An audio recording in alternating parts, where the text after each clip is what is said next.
the Daytona USA Netlink Edition. Don't tell me you paid $20 for it. I paid $20 for it. Yes! Yes! Guys! This is the piece. This is the creme de la creme.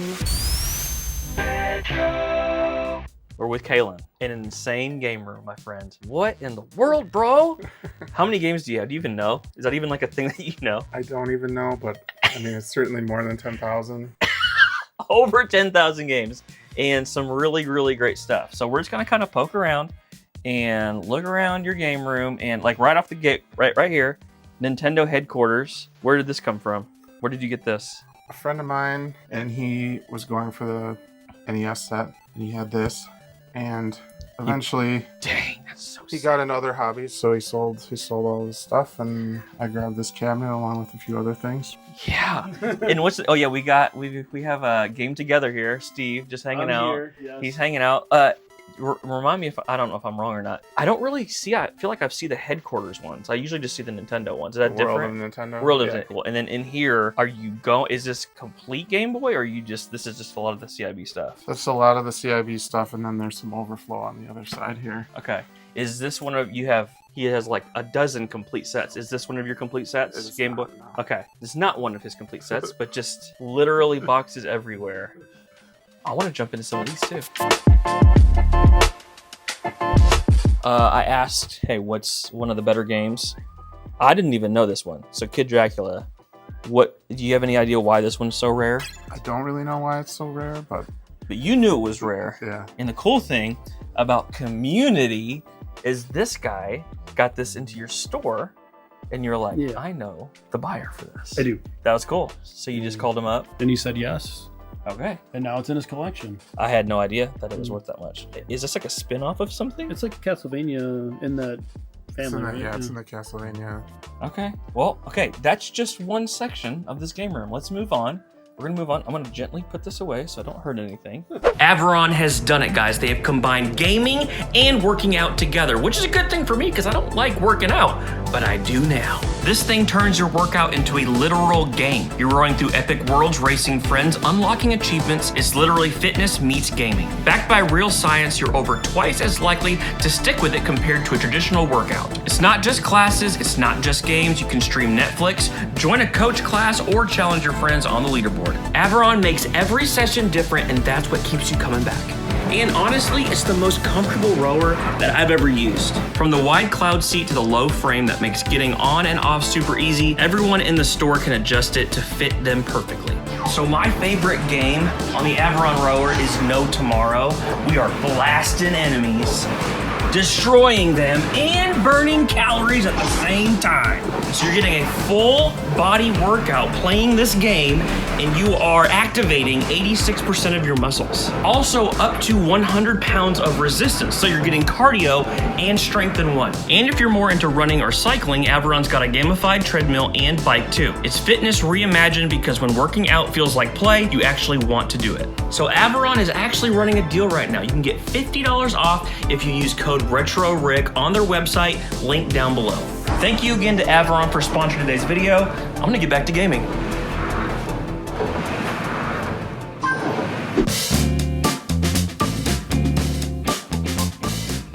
So we're looking over now at the full CIB PS1 collection.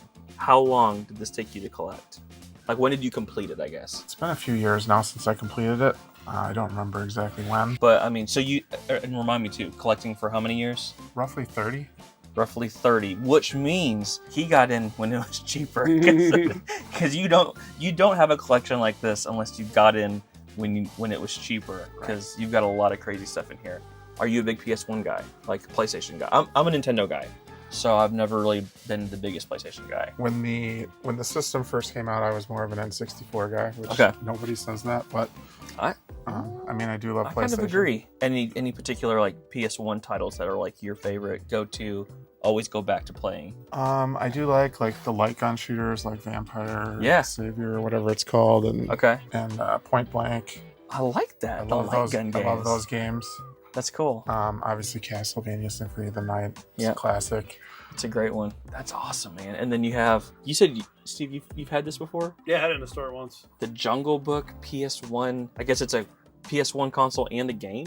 No, it's a dance it's a pad. dance band. Okay. It's just hard to talk about everything in here because you have so much. And this isn't the only room. There's another room we're about to go to. What you have Rule of Rose, but it's notable because where's it at? Here it's still sealed. This and Kuon are like the main two PS2 grails. There's a 1999. Where did you get this?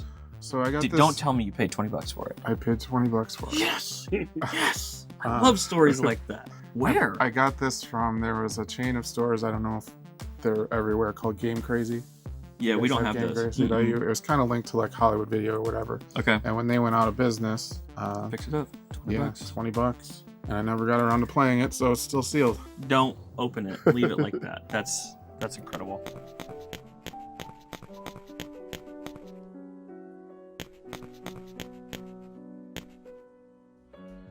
Game room number 2. We are going into this room. You know, a game collection is crazy when almost everything is spine.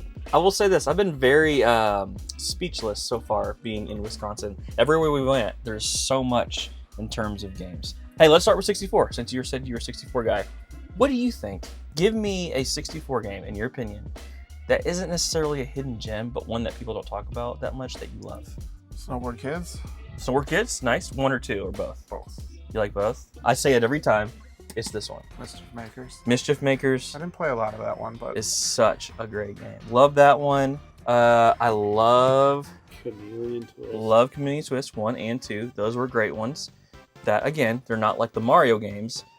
Not like that popular, but still really, really good. Now, this isn't 64, but look at this.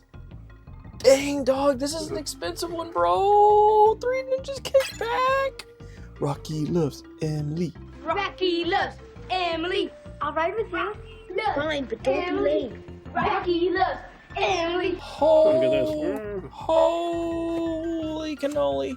All right, Michael, we got some big ones over here. We've got, I think these are the 2 grails on Super Nintendo. You got Hagane, CIB, it feels. Oh, we haven't told you his nickname yet. Are we allowed to say his nickname? The notorious CIB. You see the drippy, I'm fitted up. Hop in my car and the giddy up. Yes. Because he only buys stuff CIB. Yeah. So you know Hagane is CIB. Is Aerofighter CIB too? I mean, minus the poster, but yes. Oh, you're sick. You're sick, man. This is amazing. Snow White? This is the one that you've been playing a lot. You've been playing I play through it every day. every day? Speed runs? Man, that's great. Weird.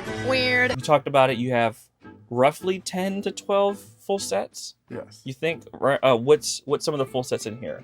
Let's So, talk through some full set Full stuff. sets. We got Sega Master System, Okay. US Sega Master System, Sega Genesis, Sega CD, 32X, Sega Saturn, Dreamcast? Virtual Boy, Virtual Boy. Okay.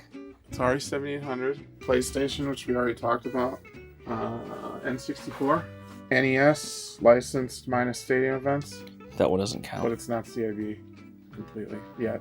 We're working So- on it still. He's CIB. He's almost the notorious CIB. Yeah. Almost. He's almost there. I heard a lot of Sega in there. Yes. Any particular reason why Sega has been like one that you collected complete for? Master System, Genesis. That's crazy. It's just kind of the way it just worked out. Okay. Yeah, I've been working on Dreamcast. I think I have 23 left for that. Yeah. Master System was the first console, right? Correct. Okay. That's awesome. That's actually the first console I ever started playing with my dad. Gangster. What's his Master System going? It's like a very common game. Gangster. What's it called? Guys, you know. Gangster Town. Gangster Town. Yeah, there it is. That's the one. Oh, God. Gangster Town. That's the one I played with my dad. Look at that box art. Beautiful. I love Come on, dude. Your collection's poop. See, now that you pointed that out. Guess who's not sleeping tonight?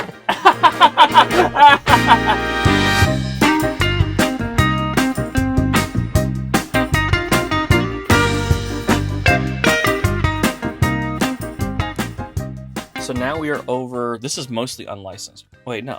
Well, yeah, mostly unlicensed, right? But there's some over here. Yeah. Some of the heavies. Okay. Now, guys, here. Pan over here real quick. Power Blade 2. Power Blade. Panic Restaurant. Little Samson. Just extremely crazy games. You don't see them very often, but things you don't ever see are things like this. Remind me again what the heck this thing is. Race Mate Challenge 2. Can you bike on an NES, dude? You can bike on an NES with an actual bike. That's what this is. I'm not sure exactly how it all works, but yes. That was the gist of it. Interactive software for the use of the Computrainer bicycle training system. So you can bike on your dang NES. You got Stack Up down here. Ooh, what's this? That's part of the racer made. This is part of this? Yeah. Wow, I bet this is missing all the time, I bet. To have like a dongle. So you have the Caltron, which is an extremely rare NES cart. And I'm like, I've never seen it boxed before. He goes, well, it is boxed, but it's also sealed. I'm like, okay, well, that's cool. And then over here, he was actually happy that I noticed this. Guys, this is a big one. The Mario 2 clock. That is gorgeous. Where'd you pick that up at? So I got that from NES Matt also. Okay. When I picked up the cabinet and the other Mario sign. NES Matt. He's got some stuff. Yeah. Well, he had some stuff. Oh, dang. Notorious CLB. He took it. This right here, this is pretty sick. Tell him like the abridged story of this is like literally brand new. Super Nintendo, you flip it around. Oh, I like this game. I want to see what it's like because there's no internet back then. You look at the back pictures. Where'd you get this guy? So this one we pulled out of a warehouse. Buddy of mine's wife was working in the warehouse and she noticed a bunch of Nintendo stuff in the warehouse and we ended up picking it up. Yeah. We got a whole U-Haul full of stuff. Yeah. Including, well, we'll get to that later. But, Oh, yeah, we haven't gotten to the mystery item yet. but the warehouse was actually cutting these apart and using the plexiglass to fix the windows in the warehouse. So I don't know how many they destroyed before we got to them, but... There's something about this that's super nostalgic for me because I had the Sega Genesis one at KB Toys as a kid.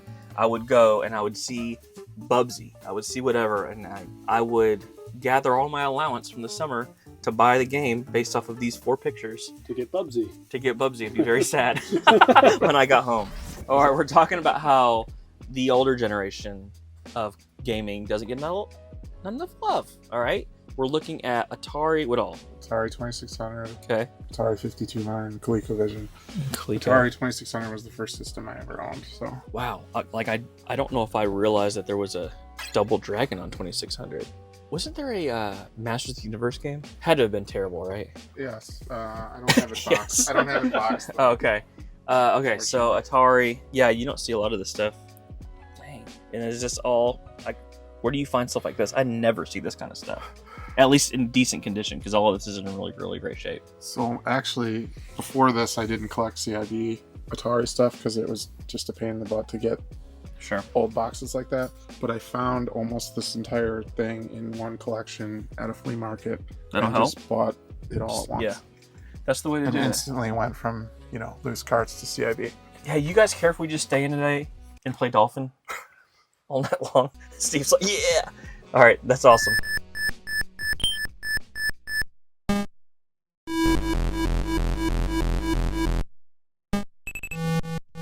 This is Whack a Critter, and it's an unlicensed Sega Genesis game. It is from like the time period of Sega Genesis, but they made a controller for this whack-a-mole game for the use of just the Genesis and the Mega Drive, and it's arcade thrash in action. All right, so now we're flying. This is one of the rarest Sega CD games. KO Flying Squadron, I'm probably saying it wrong. But there's that. He also has the infamous Daytona. I don't know which one it is. I'm going to pull both. I don't know why. I'm actually kind of scared right now. This one. The Daytona USA Netlink Edition. Editor Riff. Put a price comp, if you even can find it. Well, I couldn't find a sold comp anywhere, but what I did find was a listing. Oh my god! And then we're going to move over to the other game room to show you the big item that I think you said you're going to sell it to me today. Let's go. What are we looking at, man? So this is the Game Boy store kiosk that is shaped like an actual Game Boy. Store kiosk, like I feel like I always see these in Japan. Were these they had these in the US? They did. I'm not sure exactly what stores, but yeah. This is the piece. This is the creme de la creme. I don't know. I've never seen one. I've never seen one before. And tell them, you said this was made here? Like they were made these kiosks? They manufactured these in Grafton, Wisconsin somewhere. Okay. And how did you come to acquire such a beautiful item? So when we were talking earlier about the warehouse, they had, these were one of the things in the warehouse too that we got, and they were both, we got 2 of them, and they were brand new in the box, still on the pallet. Steve just walks away. Brand new, and like literally never saw the light of day. And you can tell, like, I mean, it is as beautiful as the day it was manufactured. And this is the piece, right? I mean, this is never going to leave the collection. This is, yeah. He says, yeah, stop thinking about it. Can you imagine how cool this would look in the game store? Not in Game Together, but at RetroX Game Point? How cool this would be? Dude, this is beautiful, man.